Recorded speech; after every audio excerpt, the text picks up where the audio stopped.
Welcome to Grandma's kitchen. வாழ்க வளமுடன், வாழ்க பல்லாண்டு. நான் உங்களை ஜாலியாக ஒரு கேள்வி கேட்கட்டுங்களா? ரொம்ப கஷ்டப்பட்டு யோசிக்காதீங்க, அப்படியே சாதாரணமாக சொல்லுங்கள். ஆன்சர் தெரிஞ்சதுன்னா கமெண்ட் செக்ஷனில் சொல்லுங்கள். எப்போவுமே பாட்டு பாடிக்கிட்டே இருக்கிற பறவை எதுங்க? இன்னைக்கு நம்ம ஒரு கீரைத்தண்டு பற்றி பார்த்துடலாங்க. நம்ம கீரை வாங்குவோம் இல்லைங்களா, மார்க்கெட்டில் வாங்குறப்ப அந்த இலையெல்லாம் சமைப்போம். மோஸ்ட்லி தண்டு ரொம்ப பெருசாக இருந்தாலோ கொஞ்சம் இதாக இருந்தாலோ நம்ம எடுத்து போட்டுருவோம். ஆனால் இந்த இது மாதிரி எலசா உள்ள, இப்படி பாருங்களேன், இது மாதிரி எலசா உள்ள கீரைத்தண்டெல்லாம் நம்ம சமைக்கலாங்க. இந்த கீரைத்தண்டில் நம்ம லிவரு, கிட்னி, இன்டெஸ்டைனு இதுக்கு நல்ல சப்போர்ட்டிவாக இருக்குங்க. அதில் என்ன பிரச்சனை ஆனாலும் அது சரி செஞ்சிடும்.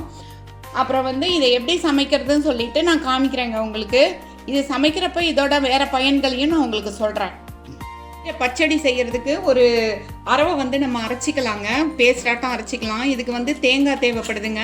ஒரு அரை மூடி தேங்காய் பாருங்கள் போட்டுடலாம் நம்ம. அதுக்கப்புறம் சிகப்பு மிளகாய், அப்புறம் ஒரு ஸ்பூன் அளவு ஜீரகம் போட்டுடலாங்க. அதுக்கப்புறம் ஒரு ஸ்பூன் அளவு ஜீரகம், அதுக்கப்புறம் பெருங்காயம் இது மாதிரி ஒரு 4 பீசஸ் போட்டுடலாங்க. அதுக்கப்புறம் பொட்டுக்கல்லையும் போட்டுடலாம். இப்போ நம்ம அதுலேயே நம்ம கொஞ்சமாக மஞ்சத்தூள் போட்டுக்கலாம். கொஞ்சமாக மஞ்சத்தூள், உப்பு போட்டு உப்பையும் போட்டு கொஞ்சமாக தண்ணி ஊற்றி நைஸாக பேஸ்டாட்டம் அரைச்சிக்கலாங்க. இப்போ கீரையை பொடி பொடியாக நறுக்கி அது வானலியில் போட்டு லைட்டாக பாயில் பண்ணிக்கலாம். கரெக்டாக ஒரு 5 மினிட்ஸ்லையே கீரை பாருங்கள் சூப்பராக வந்துருச்சு கீரை தண்டு. இப்போ இந்த கீரை தண்டு கூட நம்ம அரைச்சி வச்சுருக்கோம் இல்லைங்களா, அந்த பேஸ்ட்டை ஊற்றிடலாங்க. அடுப்பு சிம்மிலையே வச்சுக்கலாம், ஹையில் வைக்க வேண்டாம். இது கூட கரைச்சி வச்ச புளியை சும்மா ஒரு ஸ்பூன் ஊற்றிக்கலாங்க, போதும், நிறைய வேண்டாம். இது கொஞ்சம் கெட்டியாக இருக்குது. அந்த பச்சடி பதத்துக்கு வரணும்னா கொஞ்சம் நம்ம தண்ணி ஊற்றிக்கலாங்க. அதில்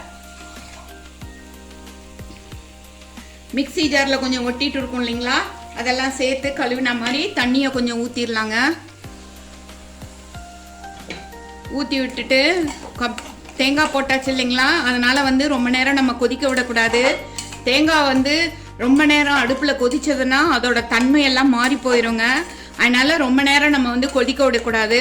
மோரோவர் தேங்காய் வெயில் காலத்தில் நம்ம கொஞ்சம் சேர்த்துக்கணும். ஏன்னா அப்போ நம்ம ஸ்கின்ல இருக்கிற ட்ரைனஸை அது ப்ரொடெக்ட் பண்ணும்.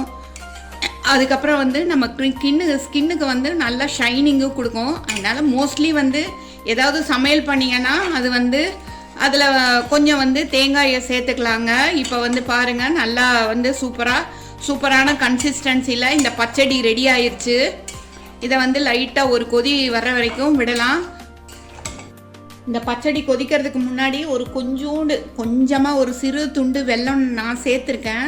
வெல்லம் சேர்க்கறது ஆப்ஷனல். இந்த இனிப்பு ஃப்ளேவர் பிடிக்கும்னு சொல்கிறவங்க வெல்லம் சேர்க்கலாம், இல்லைன்னா சும்மாவும் செய்யலாம். இது சூடு சாதத்துக்கு கலந்து சாப்பிட்டோம்னா டேஸ்ட்டு அடடா அவ்வளோ சூப்பராக இருக்கும். இதுதான் நம்மளோட பச்சடி ரெடி ஆயிடுச்சு பாருங்கள். நல்லா கொதிச்சு லைட்டாக சைட்லேருந்து அப்படியே கொதிச்சு வருது. அந்த கொதிச்ச உடனே அப்படியே நம்ம அடுப்பை ஆஃப் பண்ணிடலாங்க.